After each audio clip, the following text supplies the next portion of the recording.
Então, gente, como vocês estão? Tudo bem? Vamos dar início hoje à nossa aula EAD, da nossa disciplina de saúde da criança, tá? Aula essa de suma importância no que diz respeito ao desenvolvimento, né, o crescimento e desenvolvimento da criança.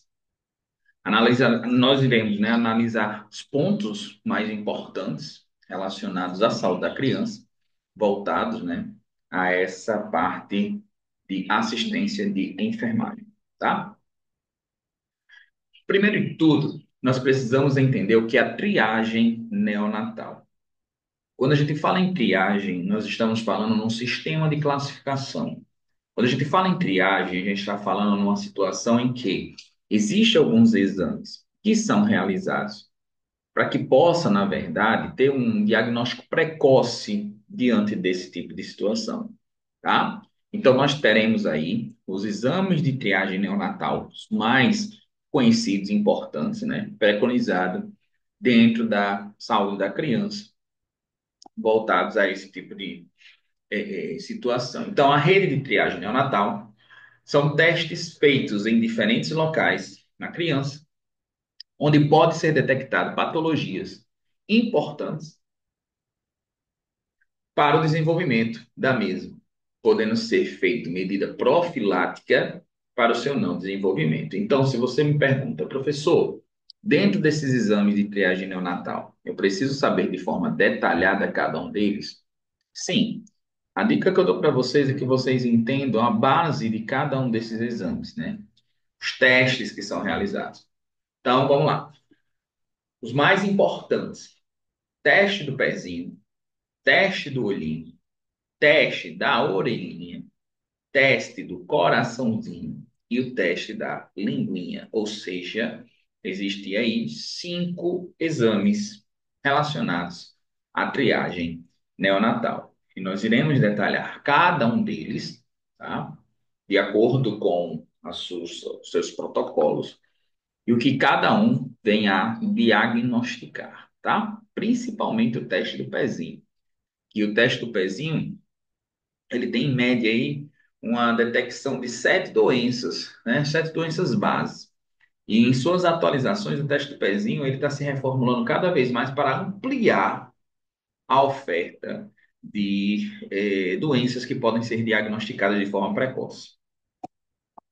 Então, importante mais, o teste do pezinho é realizado entre o terceiro e o quinto dia de vida do bebê, detecta precocemente 6 doenças congênitas. Aí você atualize aí no seu caderno e nós já temos agora 7 doenças congênitas, tá? Professor, não são 6? Não, né? Foi adicionado aí a toxoplasmose como a sétima doença congênita, tá?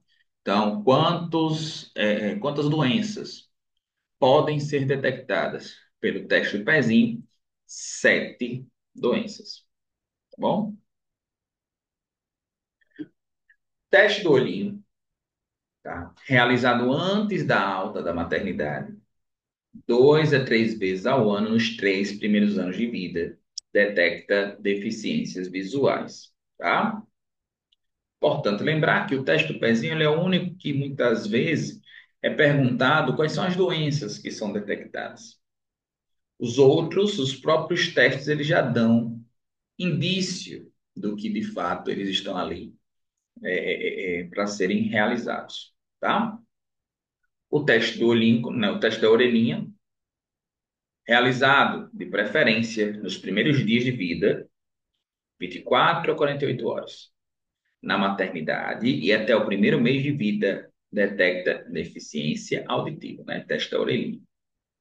Teste do coraçãozinho, realizado entre 24 e 48 horas na maternidade, em recém-nascidos com idade gestacional maior que 34 semanas. Detecta cardiopatias congênitas críticas. E o teste da linguinha, realizado entre 24 e 48 horas, detecta anquiloglossia, aquela famosa língua presa. Então, se você está aí anotando no seu caderno, note o teste da orelhinha, coraçãozinho e da linguinha, eles são realizados entre 24 e 48 horas, né? De forma comum, a gente tem esse tipo de semelhança em relação a quando ele é realizado. Já o teste do pezinho, terceiro e quinto, e o do olhinho, três, né, no caso, realizado antes da alta da maternidade. Então, falar daqui do mais conhecido teste do pezinho, né? Ele também pode ser chamado de triagem neonatal biológica. Recomenda-se o período ideal de coleta, terceiro e o quinto. Punção da face lateral do calcanhar. Aqui, ó, na própria ilustração, deixa eu passar para vocês. O local que deve ser feita essa punção. Professor, não pode ser feito aqui no centro? Existe um risco muito grande de osteomielite, tá? No momento que a punção ela vai de fato nessa região central. Então, essa região central não pode fazer administração, na verdade, punção, tá? A gente punciona nessa parte lateral do pé, tá bom? Deve ser considerada como uma condição de exceção toda coleta realizada após o 28º dia de vida, mesmo que não recomendada, por se tratar de um exame fora do período neonatal. Bom, então a própria ilustração ela já mostra o local ideal, né, sobre o teste do pezinho. Quais são, né, as 7 doenças congênitas relacionadas ao teste do pezinho? Eu preciso decorar? Com certeza. Independente do que você possa fazer após o curso de enfermagem, qualquer prova que você possa fazer, quando fala sobre o teste do pezinho, eles perguntam quais são as 7 doenças que são congênitas do teste do pezinho. Professor, posso me aprofundar como é que essas doenças se instalam? Pode, não tem problema. Mas, em grande maioria, as questões de concurso, de prova, que fala sobre o teste do pezinho, ele vai falar sobre as 7 doenças congênitas. Quais são elas? Então vamos lá.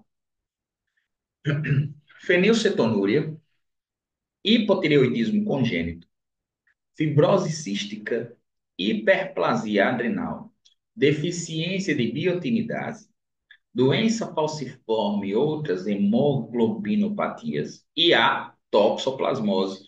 Está aí em 2020 que ela foi adicionada, tá bom? Lembra que no outro slide tinha lá 6 que eu pedi para vocês atualizarem? Toxoplasmose congênita foi adicionada a partir de 2020, tá bom? Então, estão aí as 7 doenças que estão aí para serem detectadas apenas pelo teste do pezinho. Então, mais uma vez, a ilustração do teste do pezinho, como é que deve ser feita, como é que deve ter feita a coleta, né? Que na verdade com essa própria punção, né? O gotejamento, que é colocado aqui, ó, no papel, nessas, aqui, ó, nessas 5 regiões. Coloca-se a gota de sangue e mela aqui, ó, no papelzinho. Esse é o teste do pezinho, tá? Então, note que nesse slide está falando a forma que deve ser colocado o teste, né? Relacionado, ó, letra A, a amostra com material insuficiente, como só uma gotinha. B, amostra com material insuficiente manchada e com papel amassado. A C, amostra concentrada e manchada. D, amostra concentrada com material insuficiente e coagulada. E, amostra contaminada. E a F, amostra hemolizada, tá? Como eu falei, o ideal é que fique desta forma aqui, como está sendo mostrado na figura, tá? Teste do olhinho, ou também, né, conhecido como reflexo vermelho. Como é que deve ser feito esse teste do olhinho? Teste do olhinho, também denominado de teste reflexo vermelho, TRV. Triagem com o objetivo de rastrear alterações oculares com risco de desenvolver deficiência visual, no caso cegueira e baixa visão, tá? Então, tem aqui catarata, retinopatia da prematuridade, glaucoma, tá? Como eu disse, o próprio nome, o teste, ele já te diz que é que ele está é, tendo como detecção, tá? Todos os recém-nascidos devem ser submetidos ao TRV antes da alta da maternidade. É pelo menos 2 a 3 vezes por ano, nos primeiros, né, nos 3 primeiros anos de vida. Se nessa fase for detectada qualquer alteração, o neonato precisa ser encaminhado para esclarecimento diagnóstico e conduta precoce em unidade especializada, tá? É importante lembrar que o ideal é que seja feito antes da alta da maternidade.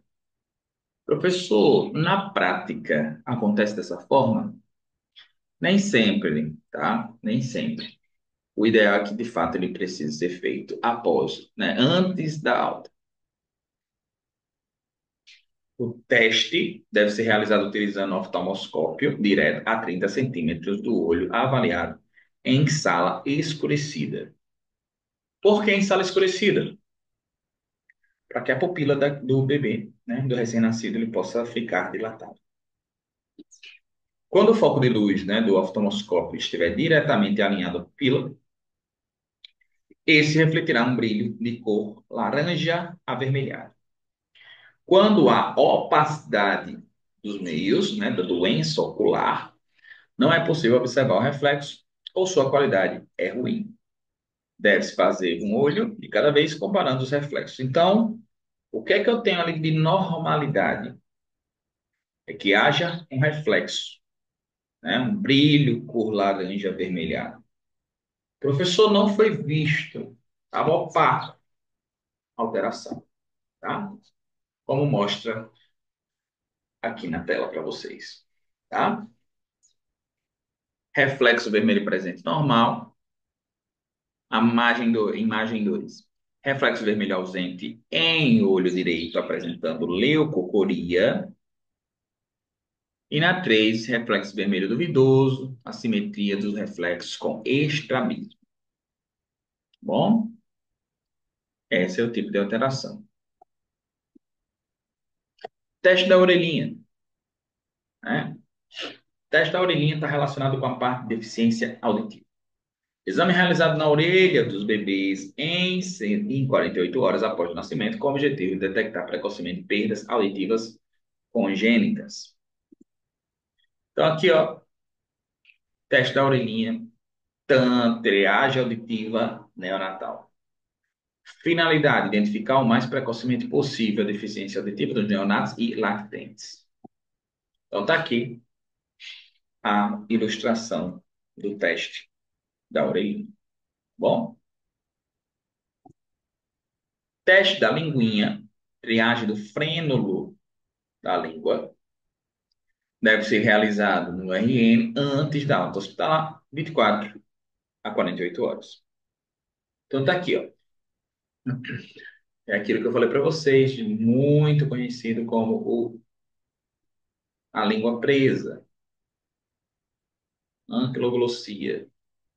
Aqui, ó, adequado, alterado e alterado, certo? Teste do coraçãozinho. Como é feito o teste? Com oximetria de pulso. Olha isso aqui que é importante para vocês no teste do coraçãozinho. Local de aferição: membro superior direito e um dos membros inferiores. Então, é feito, né, posicionado ao oxímetro de pulso no membro superior direito do recém-nascido e escolhe um dos membros inferiores, tá? Como é feito? Momento da aferição: 24 a 48 horas antes da alta hospitalar, como já foi visto. O que é o resultado normal para dar na oximetria?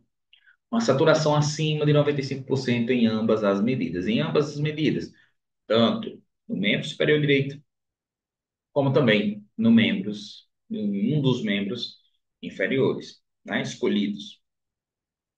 Nesse caso, a diferença menor que 3% entre as medidas significa que está normal. Vou dar um exemplo. Digamos que nesse teste, coraçãozinho, o oxímetro de pulso, ele acusa 98% em membro superior direito. E o oxímetro de pulso acusa 95% de um dos membros inferiores à escolha do profissional. De 95 para 98, nós temos 3%, né? Essa diferença ela tem que ser menor. Por exemplo, 98% no membro superior e 96% membros inferiores à escolha do profissional. De 96 para 98, 2% de diferença. Então, isso é tido normal. Como se fosse uma margem de erro, tá? Quando o resultado ele é anormal? Primeiro, se a saturação ela for abaixo de 95, tá? Ou que a diferença seja maior ou igual a 3%. Exemplo, aquele exemplo que eu acabei de falar para vocês.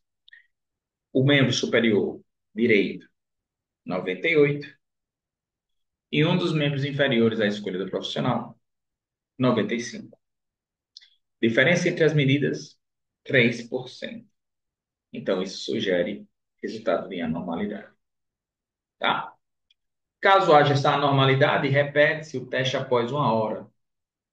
Caso o resultado se confirme, um ecocardiograma deverá ser realizado dentro das próximas 24 horas. Tá bom?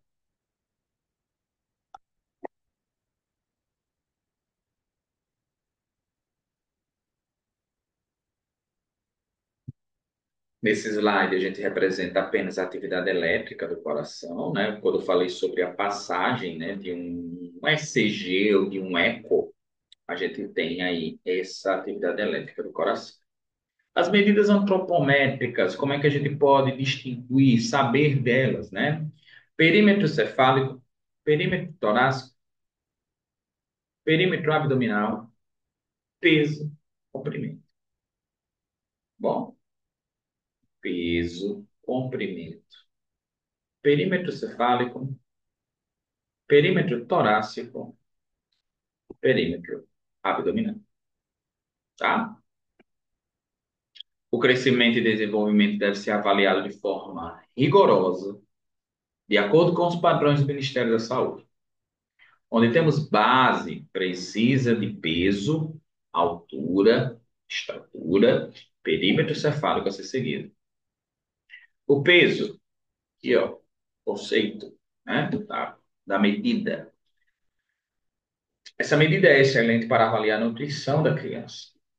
Durante os 5 primeiros meses, as crianças dobram de peso até os 2 anos ou 6, né, 16 quilos, a criança é pesada na balança pediátrica. Até 2 anos, e idade é estatura.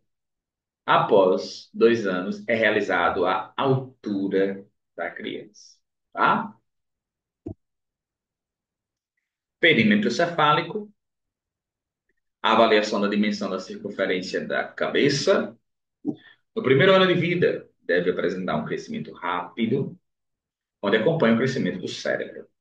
Aí nós temos aqui uma tabela de referência, né? De 0 a 3 anos, 2 centímetros por mês. 3 a 6 meses, 1 centímetro por mês. 6 a 9 anos, 0,5.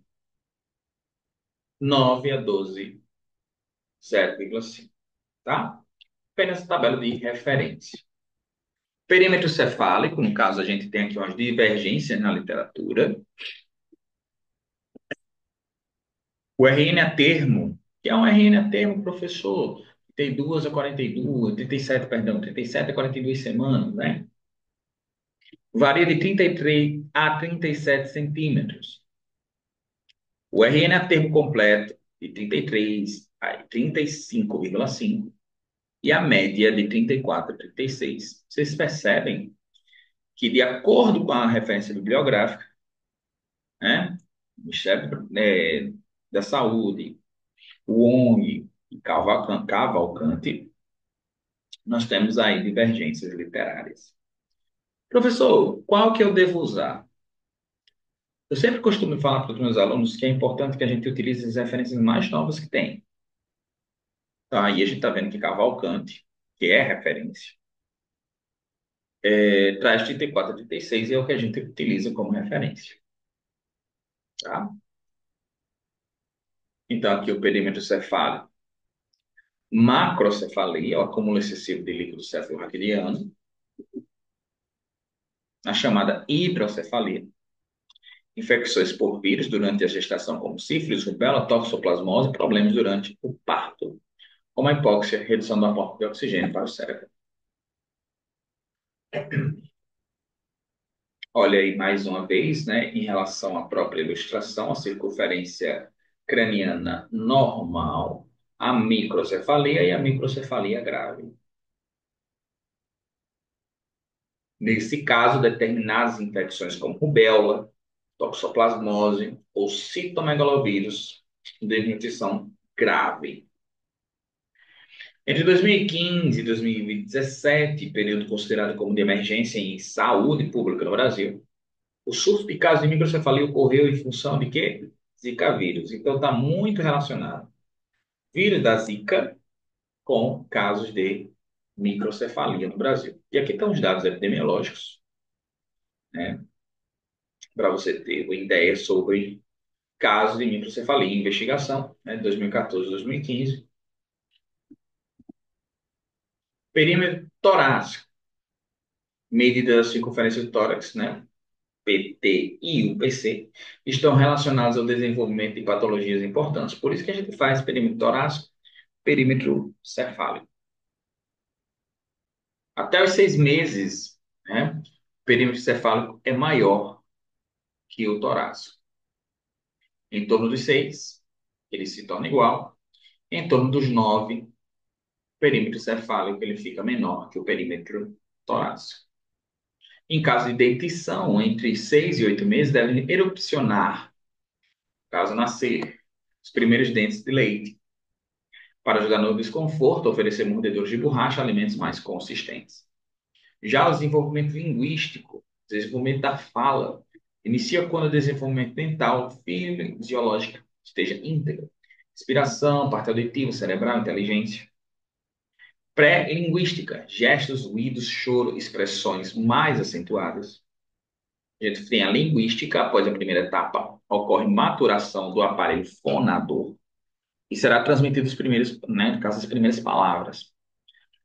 É importante saber aqui que todas as vezes quando a gente está falando sobre saúde da criança, cada mãe, né, a gente dá aula para o curso de enfermagem, e as mães elas têm várias experiências sobre a questão do desenvolvimento dos seus filhos.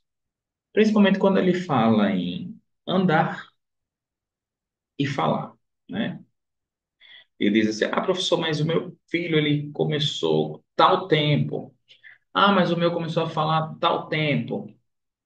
Existem variações, tá? No desenvolvimento de cada criança.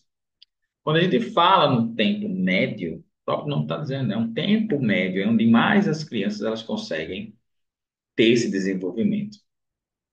2 e 3 anos, entra o uso correto da concordância verbal e as regras gramaticais, né? E 6 anos já utiliza as regras gramaticais e frases longas, né? Desenvolvimento cognitivo está relacionado à nossa capacidade de aprender, reter informações e responder aos desafios cotidianos. Tal processo não é estável, mas contínuo, desenvolvido ao longo de todas as fases da vida, da infância à velhice. Tá? Então, a gente tem aqui como desenvolvimento cognitivo, senso motor de 0 a 2 anos, pré-operatório 2 a 7 anos e operatório concreto de 7 a 11 anos, também por referências bibliográficas. Tá bom? Lembrando a vocês, quando eu falo sobre crescimento e desenvolvimento, né, a gente precisa entender o seguinte: todo desenvolvimento, todo crescimento. Professor, o que é crescimento? Quando eu falo crescimento, eu estou crescendo em estatura, né? Estou crescendo em peso. Quando eu falo em desenvolvimento, geralmente eu estou relacionando desenvolvimento cognitivo, tá? Nem toda criança desenvolvida ela tem um bom crescimento e vice-versa, tá? Isso é importante salientar o que é o crescimento e o que é o desenvolvimento, né? A gente utiliza esses dois termos muito próximos e acaba achando que é a mesma coisa, mas não é, tá bom? Tranquilos? Então, essa foi a nossa primeira parte, né, de aula voltada principalmente a esse crescimento e desenvolvimento, lembrando sempre que a gente tem aí como base algumas referências bibliográficas. Bom, grande abraço, fiquem com Deus, estudem e até a próxima. Tchau.